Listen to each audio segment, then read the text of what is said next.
Hello, everybody. My name is Wilson Ferreira, and today we're going to talk about the divine principle.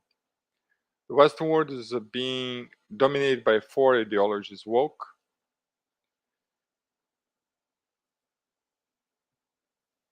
LGBT, feminism, and Orthodox Christianity. I would like to introduce alternative way to thinking. It's called the divine principle. I'm going to briefly introduce divine principle with four pillar ideas. First, how can we know God? Two, positive and negative, or masculinity and femininity. Three, we can also see in the universe internal nature, external form. And form, we're going to talk about human beings are God image. So we're going to explore each one. The first is how can we know God? Most people think God, if he exists, can be known because cannot be known because it's too complex. But I will show that we can know God the same way we know each other through our lives and actions. An artist can be known by observing his or her paintings, sculptures, books, music, acting, etc. In other words, through his or her work, the artist expresses him or herself the exact same way we can know the invisible God by looking at his creation, particularly human beings.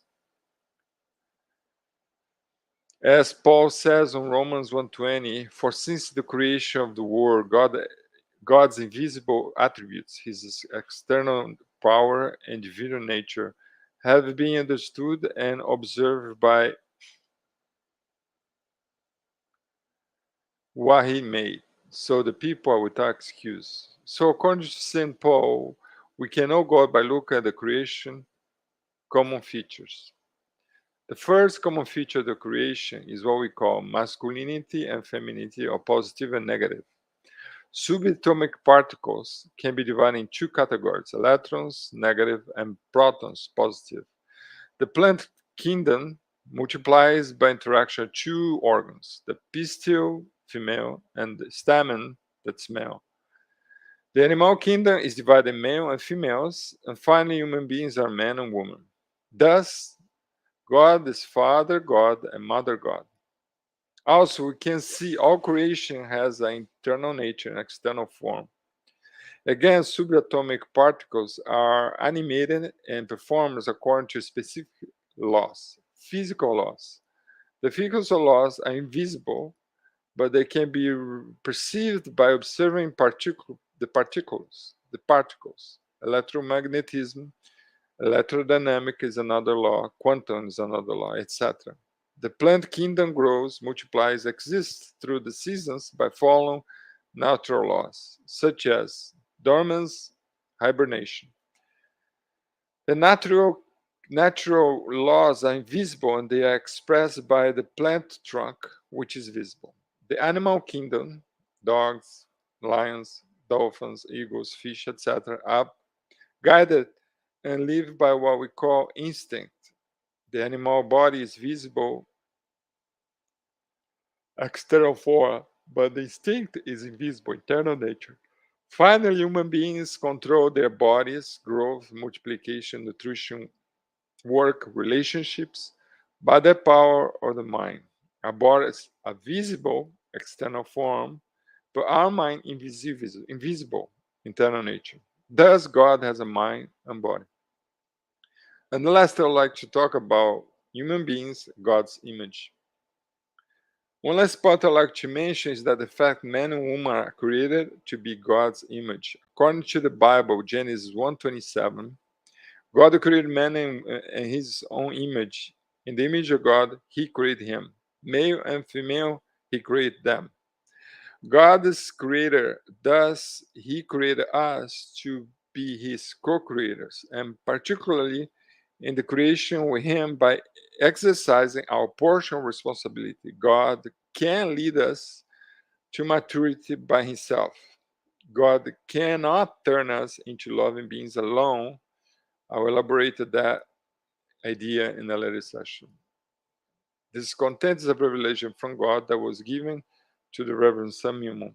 And now I'm going to give you more details through a video by Reverend Andrew Compton.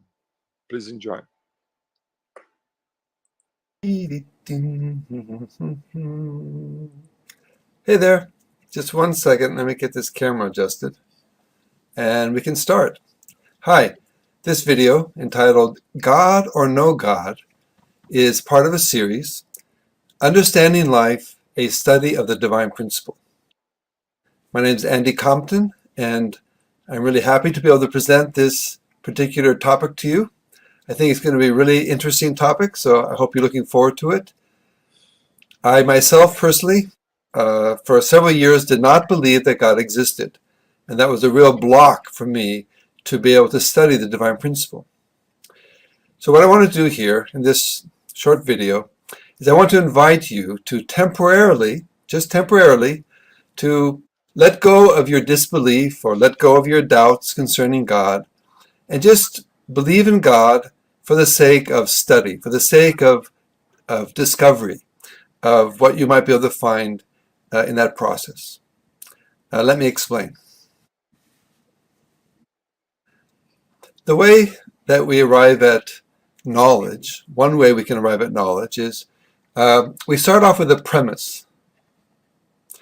A premise is something you kind of assume to be true.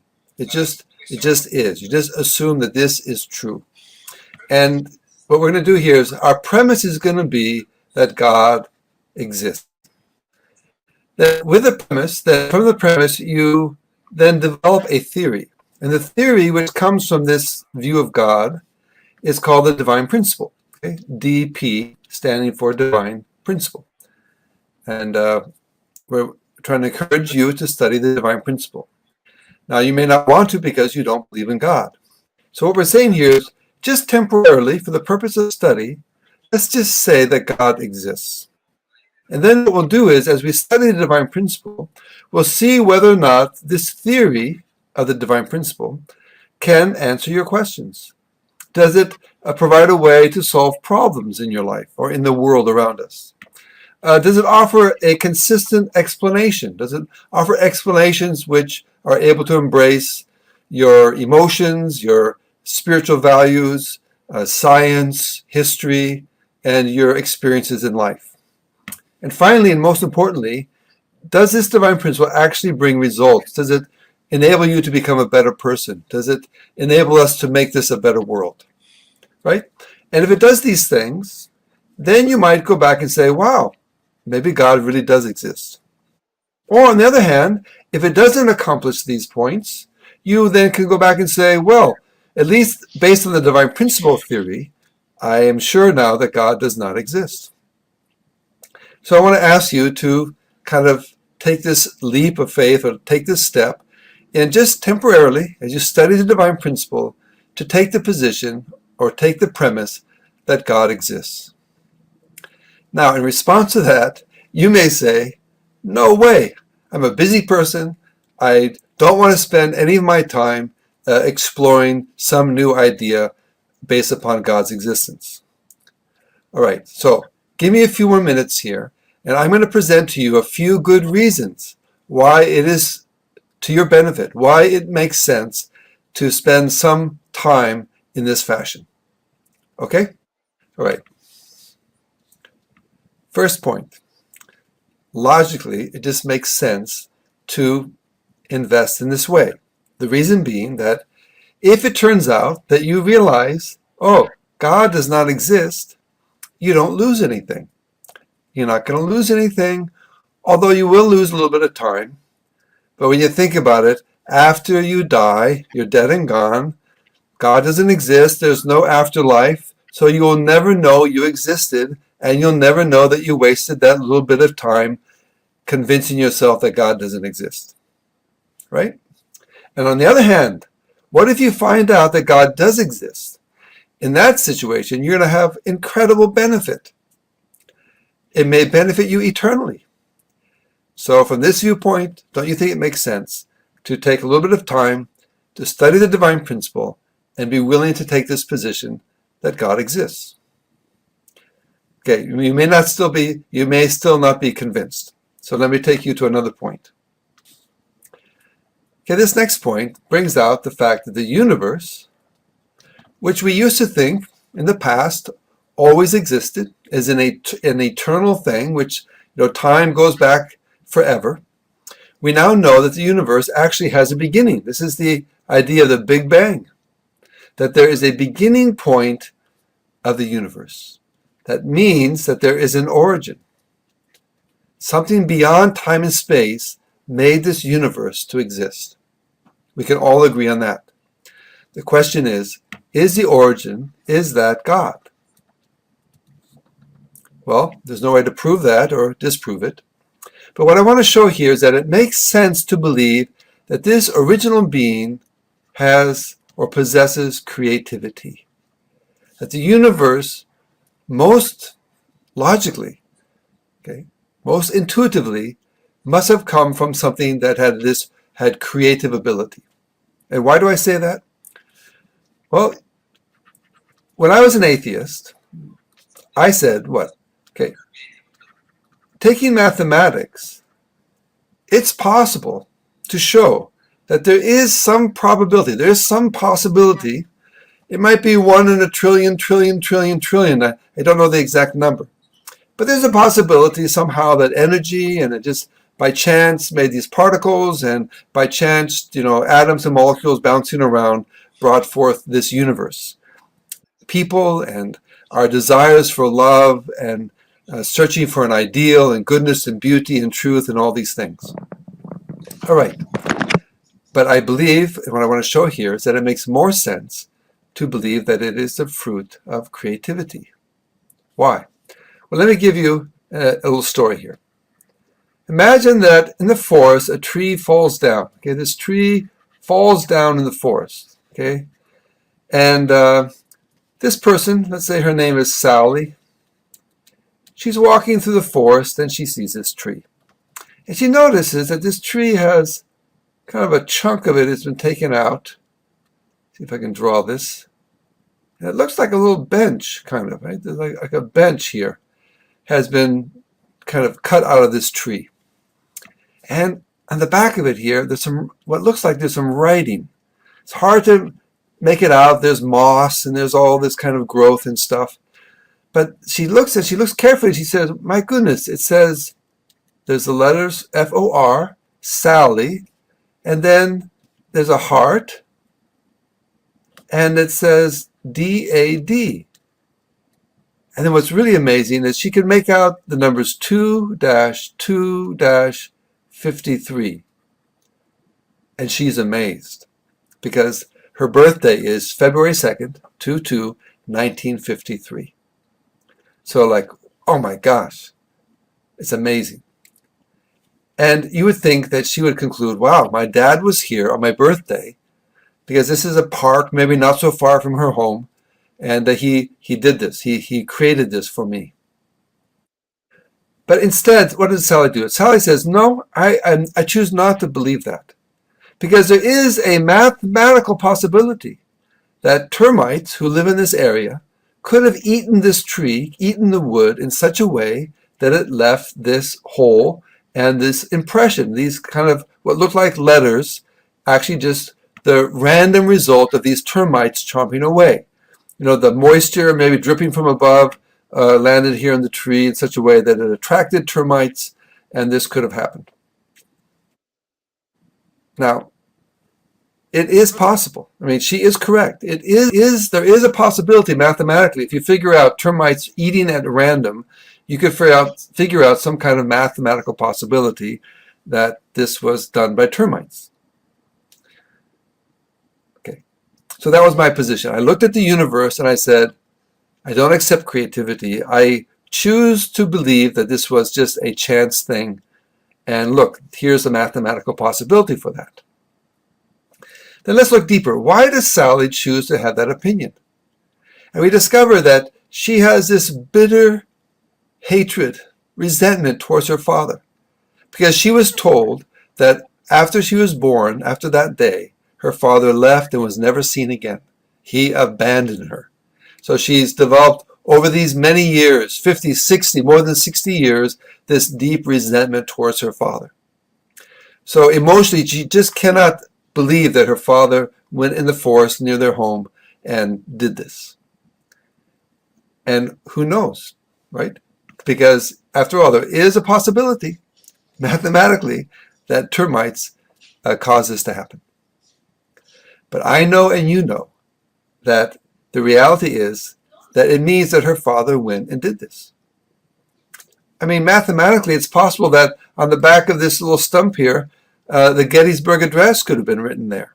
There is a mathematical possibility. But the reality is, we know that this is an act of creativity. All right. So this story reflects a little bit about my own personal history. Because when I chose to be an atheist, to be honest, a big part of that was the fact that I came to dislike religion and religious people. I was going to school at UC Berkeley, studying math and chemistry, and the religious people on campus were proclaiming crazy things. They were holding up their Bibles, and they completely rejected science. They were acting foolishly, and they claimed that whatever we did made no difference because God was going to come and destroy the earth and make a new heaven and a new earth. Therefore, we were all, wasting our time. At that time, there were non-religious people, atheists, at UC Berkeley, who were promoting real change, how to change this world and make it a better world. So I was attracted to them. They were cool, and the religious people were really uncool. So that influenced me, and my kind of resentment towards religion and religious wars, and looking at the arrogance sometimes of religious people who claim to be going to heaven and everyone else is going to hell. It just created this really bad feeling in my heart towards religion. And sadly, I associated God with those people's bad actions, which was a mistake. But I couldn't help be influenced. So my point here is that as an atheist, or as someone who doesn't believe in God, there may be reasons why you have that belief. But if you look realistically at this universe, I believe in your heart, just like Sally, in her real heart, she knows it wasn't termites, but that her dad must have really gone there and done that. And I believe in our hearts, somewhere we know that there is a creative act behind this universe. And that creative act means that actually there is a God behind this universe. Okay, next point. Maybe that doesn't convince you. So let's go on to another point. One aspect of my rejection of God was the sense that the injustice in the world, there's so much injustice. If God really exists as a loving God who is all-powerful, almighty, who made the universe, then there would not be so much injustice in the world, that God would do something to bring it to an end.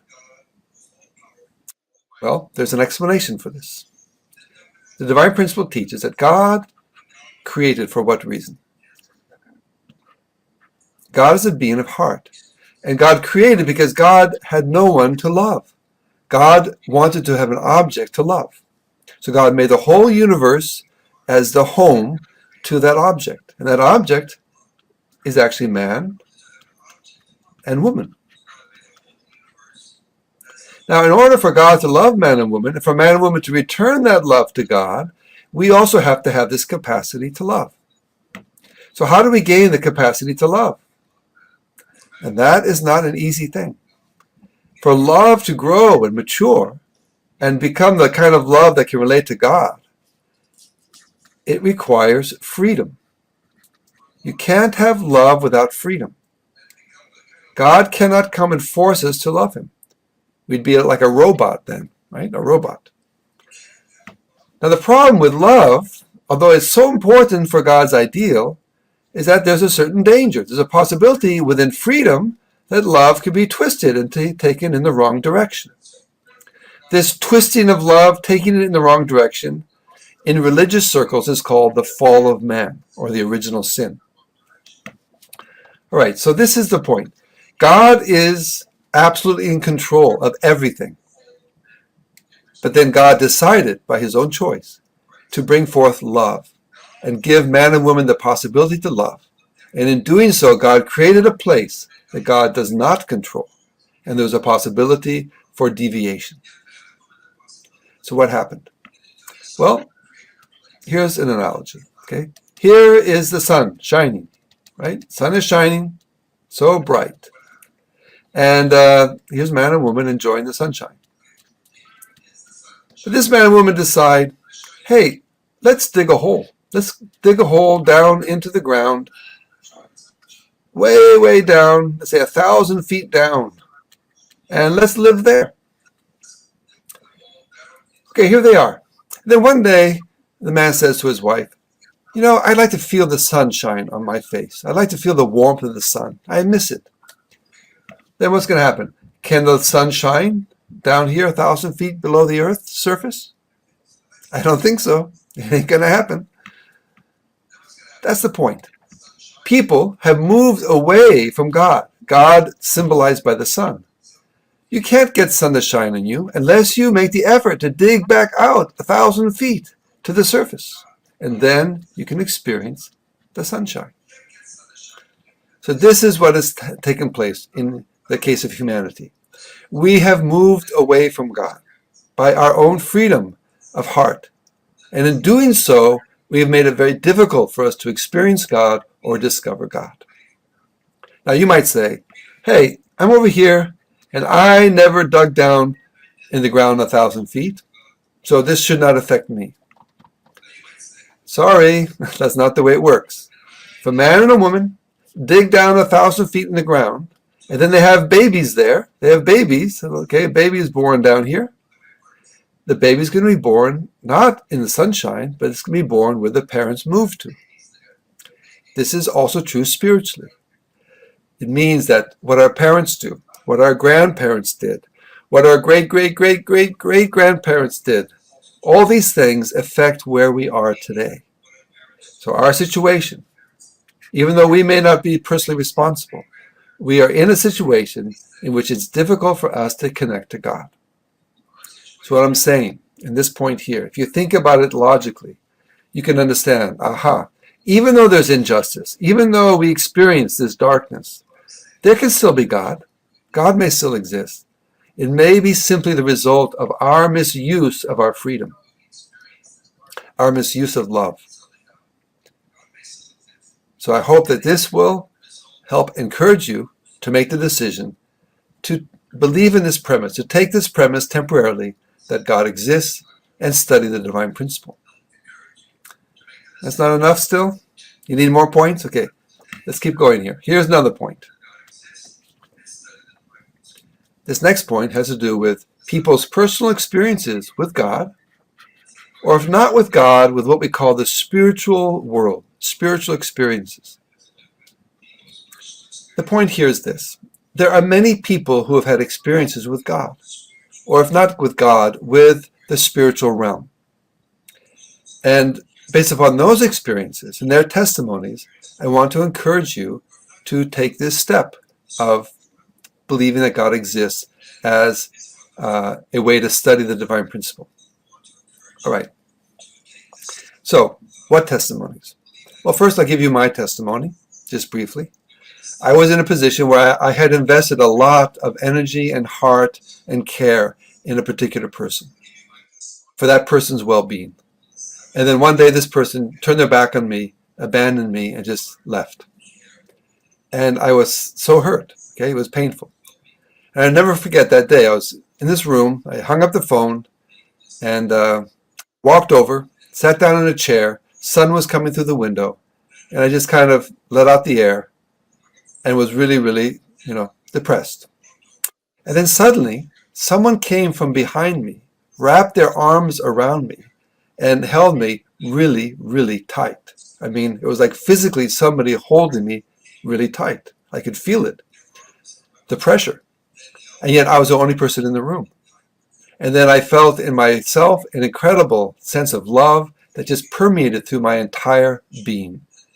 And in my mind, I felt this message come to me, Andy, it's okay. It's going to be okay.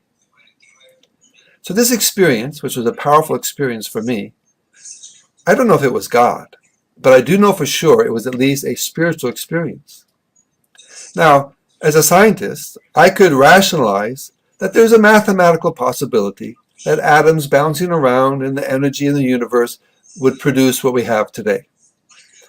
but I couldn't take the next step, which was these atoms bouncing around also somehow produced and created a spiritual world in which love is a central force and a place in which people are held accountable for their lives on earth. That was too much. So when I experienced the spiritual world, I realized, oh my goodness, God must really exist. So many people have had these spiritual experiences. I don't know if you ever read the Bible or not, but one dramatic experience is recorded in the book of Matthew, chapter 17. Jesus takes 3 disciples, Peter, James, and John, up on a mountain. And these 3 disciples, their spiritual senses become awakened. They can see spiritually. And Jesus is transformed. His face is shining bright. His clothes are now pure as pure could be, pure white. Lo and behold, they see Moses and Elijah, who've been dead for hundreds and hundreds of years. They're there talking and having a conversation with Jesus. So this kind of experience leads us to believe that there is a spiritual world, that God must really exist. Now you might say, well, I've never had such an experience. But I bet if you talk to all your friends and you ask them that at least one of your friends or relatives has had such an experience, and they will share with you, and you'll be able to tell if they're lying to you or not. And I think through their testimonies, it will help you to realize, yes, it makes sense, at least temporarily, to accept this premise that God exists. That's still not enough? Okay, one more point. It's a simple point. Gratitude. I want you to realize that by believing in God, your life is going to become healthier and happier. And this is why. Gratitude, if you look it up, Google it, Google studies about gratitude, and you'll see that people who have a life filled with gratitude are healthier and happier. Now, what I want to say here is, at first you won't accept it, but anyway, you cannot have gratitude if you don't believe in God. You can't really experience gratitude if you don't believe in God. Now let me explain that. Don't react too strongly against it. Okay, here's a couple. Let's say here's a couple. They give birth to a baby. The baby is normal in every way, except that its face is horribly deformed. So they go to look for someone to help them. They're poor, and they don't have much money, and they find out that they need $500,000 in order to hire the plastic surgeons who can do the work that needs to be done for their child.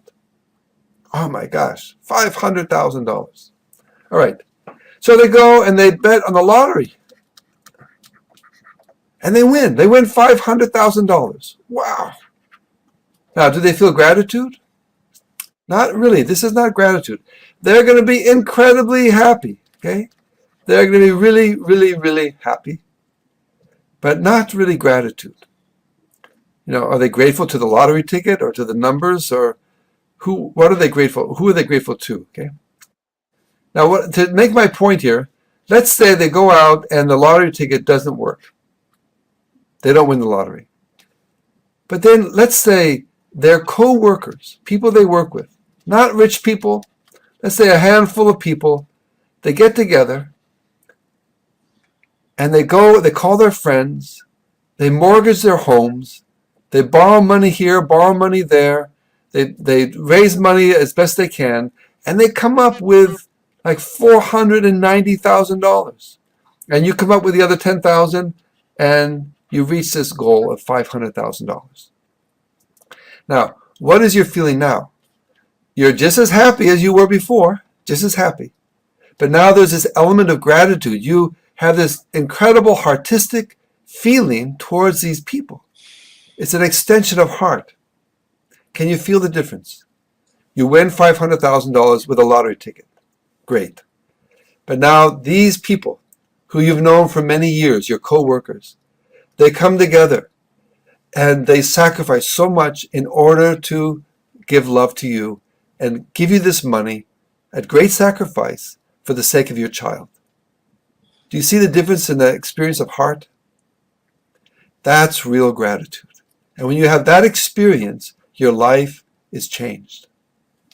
So what I'm saying here is that in life, this universe, the air you breathe, the colors you see, the touch, the beauty, goodness, the relationships of love that you experience, all the beauty of life, all the goodness of this world, which we just were given when we were born, we just born into it. Yes, you can be happy for those things. As an atheist, as someone who doesn't believe in God, I can be happy for all those things. I can celebrate in all these things. But I can't experience that feeling, incredible feeling of heart of gratitude. But I would if I could feel that there's a God behind it. If I could really feel that God created this out of love for me, invested and sacrificed out of love so that I could have such a beautiful experience in life. So my point here, and my final encouragement to you, is please accept the premise, just temporarily, that God exists. Because potentially, if you discover God, you're going to experience incredible gratitude and love. And you're going to become a healthier and a happier person. And won't that be great? And just finally, my testimony is this, that I took that premise and I studied divine principle, and I found the divine principle really did answer my questions. It opened ways for me to solve problems in my life. It gives me a hope that we can solve problems in the greater world and society around me. It gave me an explanation of life, which has helped me to see things, religion, science, history, my life experiences in a consistent way. And finally, it's brought real results for me. And I believe it will do the same for you. So thank you so much for watching this video. God bless you. And I look forward to seeing you later in my videos on the Divine Principle.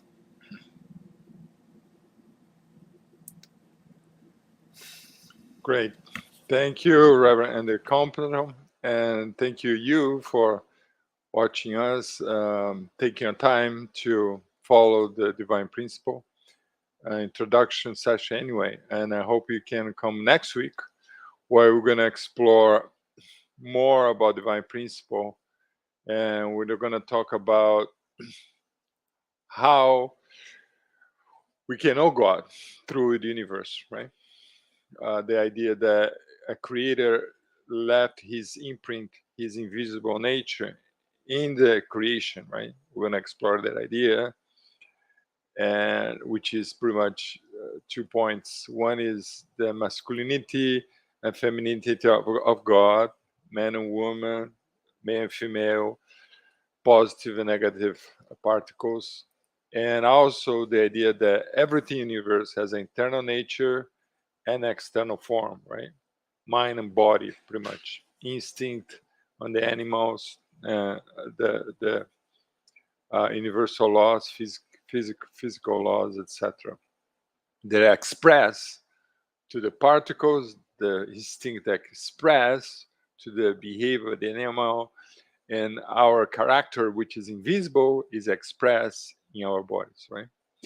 And the last idea is the fact that